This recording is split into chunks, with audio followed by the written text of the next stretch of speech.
The particles we're supposed to digest are certainly not going to be antigens, proteins, viruses, and bacteria. But in a leaky gut, that's what happens. And proteins basically act like antigens if they get into the blood.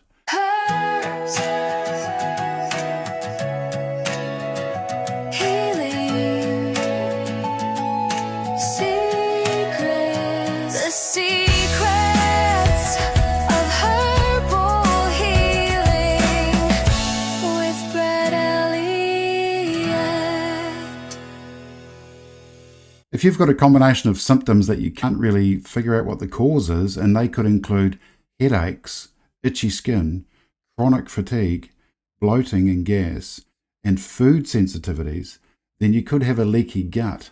And it's one of those conditions that's not really acknowledged or accepted as a condition by the mainstream medical system. But there's a lot of research and a lot of evidence showing that a leaky gut could be behind a lot of these complex conditions. So what I'm going to do today is reveal the signs and symptoms and the actual mechanism that takes place behind leaky gut syndrome. And then I'm going to reveal some foods and herbs and dietary methods that you can use to resolve it and get free of those symptoms.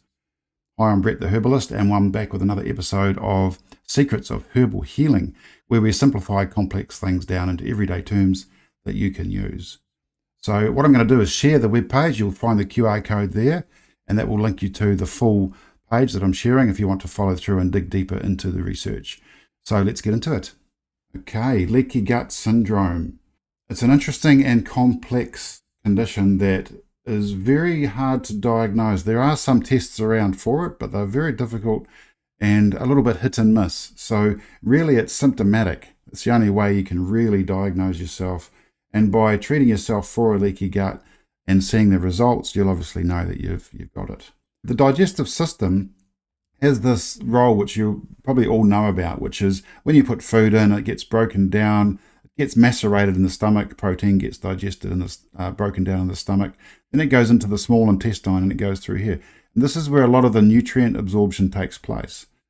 So the carbohydrates and the amino acids, once they get broken down into molecules of a particular size, they're supposed to get absorbed across the gut lining. And so what I'm going to talk about here is what those particles are and what should and shouldn't be absorbed across the gut wall. Because this is really what happens in a leaky gut, is the particles, and you can see here we've got a tiny particle, the smallest particle we know of, which is an atom. Now you increase that 180 times in size and you end up with a molecule. And a molecule is what should get digested. So these are digestible nutrients. Glucose and amino acids are molecules. Then you increase the size 50 times again and you get antigens. So these are things that trigger the immune response. They are 50 times bigger than the molecules that we should absorb. Then you've got proteins, 8 times bigger again, and then 500 times bigger than that is a virus. 30,000 times bigger than that, and you've got bacteria. And bacteria are still invisible and microscopic, but they are 6 billion times larger than the atom. So you can imagine that the particles we're supposed to digest are certainly not going to be antigens, proteins, viruses, and bacteria. But in a leaky gut, that's what happens. These larger particles start to get across the gut lining, across that membrane and into the blood. And that's where the problems begin. So food particles must be digested into those singular molecules, not bacteria or viruses or even proteins, whole proteins. So when these are not broken down properly and the gut membrane is not controlled properly, these particles can start to get into the system, into the blood, and that's where the real problems begin. This is just a picture of the gut barrier. This is a single layer of cells. So it's a very, very small layer of cells that are on the actual gut wall themselves. And you'll see that these have little like hair-like structures on them. And these are called microvilli. And on these, there are even another layer on these of the same thing, very, very tiny microvilli. So these are the villi, and then you've got the microvilli which line the actual lining of these villi. So it's like a villi on a villi, if you like. Very, very, very fine membrane, very fine surface area. It makes up a huge surface area that similar to a football field if you spread it all out flat. That's how much surface area we have on our gut. And so the normal barrier, these cells, these are individual cells, are linked together by these tight junction proteins. And they link these cells together and keep them tight. Now, when these break or become damaged, then we have what's called a leaky gut. And that's when these particles can get into the blood and cause the problem and cause inflammation. So there's a blood vessel there. So that's basically what happens. The gut membrane becomes broken apart and the gaps become bigger. So those junctions aren't sealed properly. And then we have what's called a leaky gut. And what's behind this is called increased membrane permeability. So, and it's a big term, but in basically it means the permeability. So the opportunity for microbes to pass has increased because of the gaps being opened up. And that's what your increased membrane permeability means. And here are some of the symptoms of a leaky gut. So autoimmune disorders. So obviously when you've got pathogens or antigens or particles or bacteria or viruses entering the body, your immune system starts responding to that. But it may actually respond to the membrane itself as being faulty. So you get an autoimmune disorder and your body starts turning on itself. Digestive problems, so bloating and gas, constipation, food cravings. So this is an interesting one. This may be due to the fact that there's, the gut microbiome has been compromised and you start setting up a craving for food for different reasons. Food sensitivities. So we'll look at what's behind that, what's causing this in a moment. But obviously when the gut's inflamed, you're going to get more sensitive. And when your immune system's been activated, you're going to get more sensitive to things that could possibly be irritating your system. So your food intolerances will increase and you can end up with a lot of those. So that's something to be aware of. If you've got a lot of food intolerances, you could have a leaky gut. Fatigue and low energy, yes, it disrupts the digestive process, this whole inflammatory response. Mental fatigue and low energy, leaky brain. So that's something else we're not really going to go into today, but leaky gut can lead to leaky brain, where substances can get into the brain as well, which is not good. Generalized inflammation, so skin problems, joint pains, inflammatory bowel disease, Crohn's and irritable bowel syndrome could be connected to leaky gut as being an early part of the onset of these inflammatory bowel diseases. Digestive irregularity, SIBO, which is small intestinal bacterial overgrowth. So that can be part of the causation of what's going on with the leaky gut, but also a symptom, and skin problems. So from a medical perspective, there's not much that can be done about a leaky gut. It's not really acknowledged or accepted. It's not officially recognized. And so there's still research going on. But obviously, if you've got chronic gut inflammatory problems and a lot of these symptoms, then leaky gut could be what's going on. Increased intestinal permeability. That's really what's going on. So what causes a leaky gut?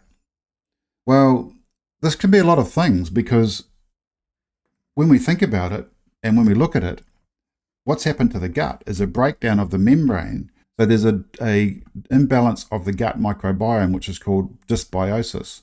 Gut microbiome dysbiosis, an imbalance of the bacteria. We have 40 trillion bacteria in our gut. Believe it or not, that's one bacteria cell in our gut for every cell in our body. Every functional and every structural cell in our body is duplicated by a bacterial cell in our gut. So that's how important the microbiome is. It's a huge part of our immune system as well.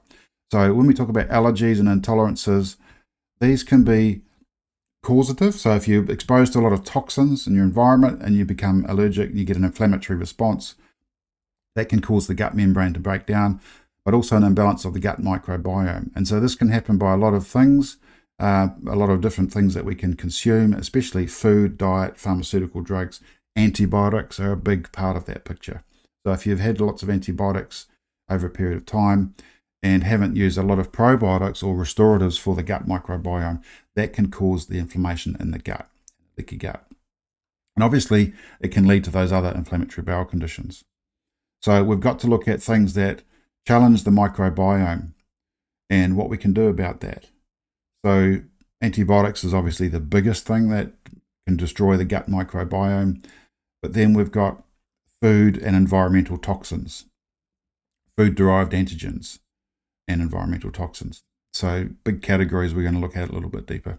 So we're not going to go into too much more detail there. I mean, and again, this can get quite deep with what's in the actual gut membrane and the gut wall. So I'm not going to go into that in a lot of detail either. But just so you know, there's a lot of immune cells that work in the gut wall. So these are, taken out of this. This is one of the villi of the gut and the cells that are there. So there's a lot of immune function going on there. And there's some of the, the anatomy of the cells there if you want to look at that further too. I suggest going to the page if you really want to dig into that.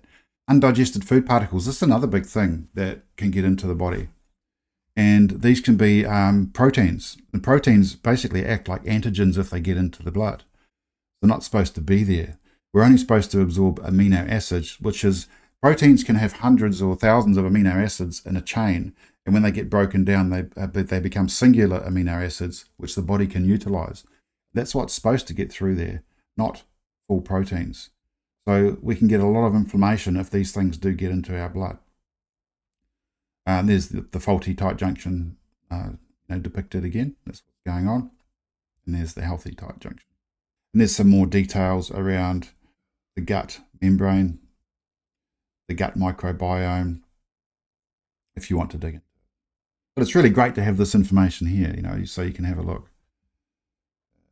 It shows you a little bit about this mucus lining and how it gets thinner. So that the mucus lining is supposed to be, decent thickness. If it gets thinned out, and that can happen obviously through the use of antibiotics, but also through having infections, or if you get stomach bugs and you get that constant diarrhea, you can strip away this mucus lining. And that's not a good thing. So you've got to look after that. And that's basically where the gut microbiome lives, is in that mucus lining. Really important to protect that. And so I'm going to talk about some of the things we can do to protect that. This shows what's going on inside the body, behind the gut lining, the immune response. But here you'll see there's a lot of different functions going on with the immune system in that mucus lining. So the mucus lining is supposed to compete with pathogens for nutrients. So in other words, it takes nutrients away from non-beneficial bacteria. And so if you're low in the good bacteria in your gut, then the bad bacteria start to thrive and they take all the nutrients. And that's when you get all these food cravings and you start to get inflammation and food intolerances.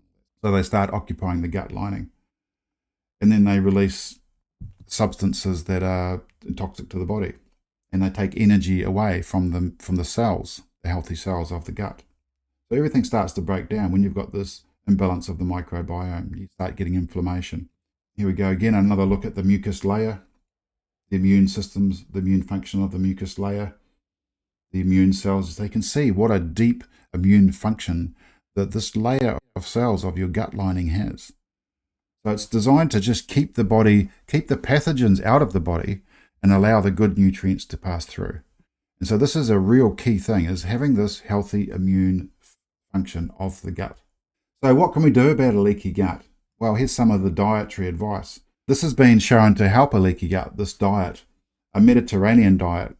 So a Mediterranean diet obviously is high in fish, so healthy oils, a few nuts, good fats, good oils, fresh fruits and vegetables, a few grains, a few nuts and grains, but no processed food, essentially. And it's not a high protein diet, it's not a high red meat diet.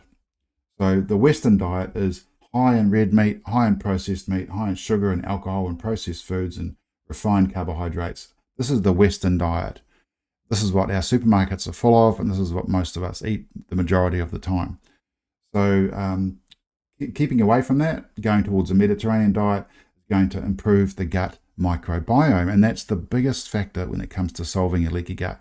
Get that microbiome under control, and then the cells will start to function healthily again.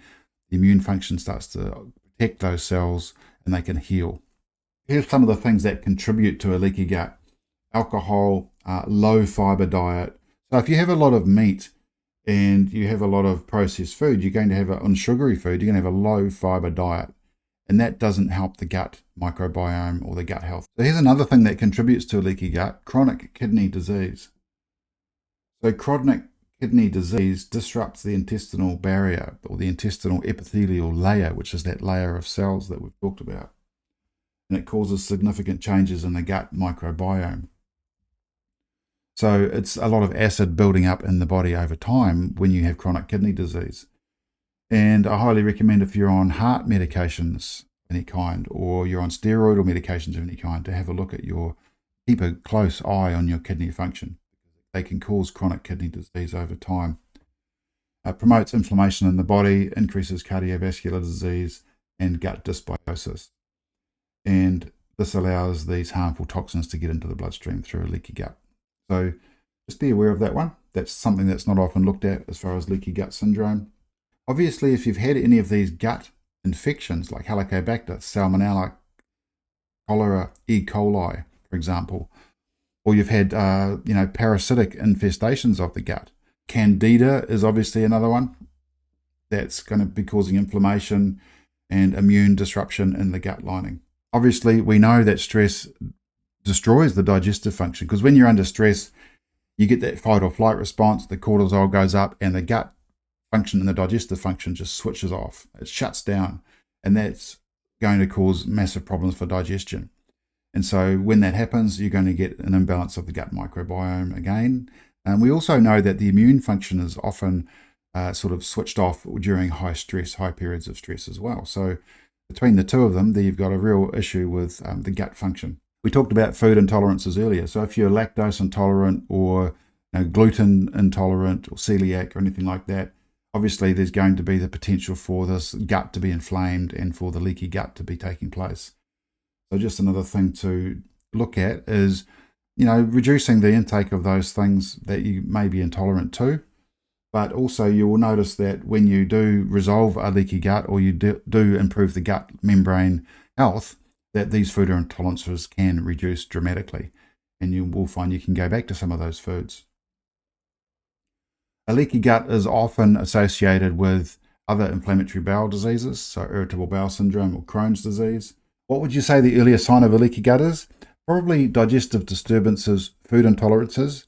Then I would say the fatigue, and after that I would say the immune, inflammatory responses such as itchy skin, headaches, and the arthritic joint pains and things like that. So fermented foods are a great idea for improving the gut microbiome. And here's some of these here: sauerkraut, kimchi, kefir, kombucha, and plain yogurt. So plain yogurt is one of the best ones you can use.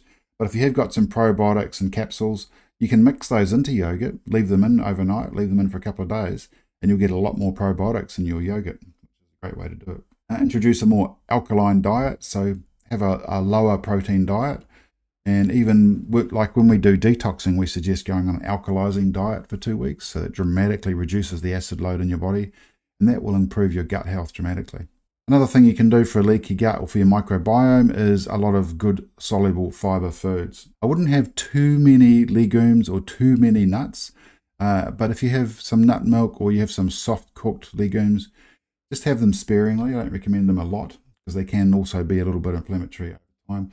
But good fiber foods are particularly vegetables and fruit. So vegetables and fruit all have really good fiber.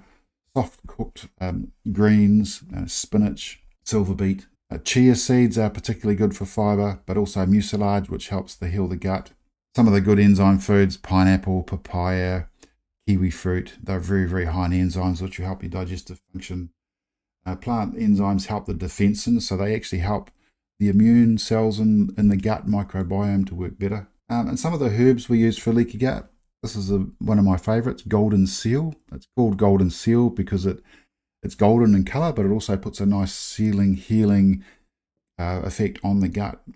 It's antimicrobial and helps to kill any of those bad bacteria or yeast that are going on in the gut lining. Very well known for helping with irritable bowel syndrome and diarrhea. Just helps resolve the imbalance in the gut. Aloe vera, very healing, very, very good for the gut all round. Very powerful anti-inflammatory and healing for the membrane itself. But it's also antiviral, antibacterial, and antifungal, so it helps to combat those pathogenic microbes that are living in the gut. Licorice root. So this one's underestimated, licorice root for gut health, but it's also very, very good antimicrobial, soothing and healing for the gut. And slippery elm. Slippery elm is another fantastic gut soothing, healing herb. And you can use slippery elm bark in a paste, or you can make into a liquid, into a gruel, they call it, like a paste-like thick liquid. Difficult to drink, but it's also very effective, just used in capsules. That's what we do with it. And of course, we've got these products here that are very good for leaky gut syndrome. The Herbal Detox and Cleanse, which has got all of the herbs we mentioned there. And we've got the aloe vera gel, which is an organic, a thick, pure organic gel. And the L-Reuteri probiotics. So there's some remedies that you can get straight away to get that leaky gut resolved. So I hope you found some useful tips in there, things you can use and apply. And even if you don't have a leaky gut, it's always good to give yourself a good gut health treatment anyway. So thanks for watching. We'll talk again soon.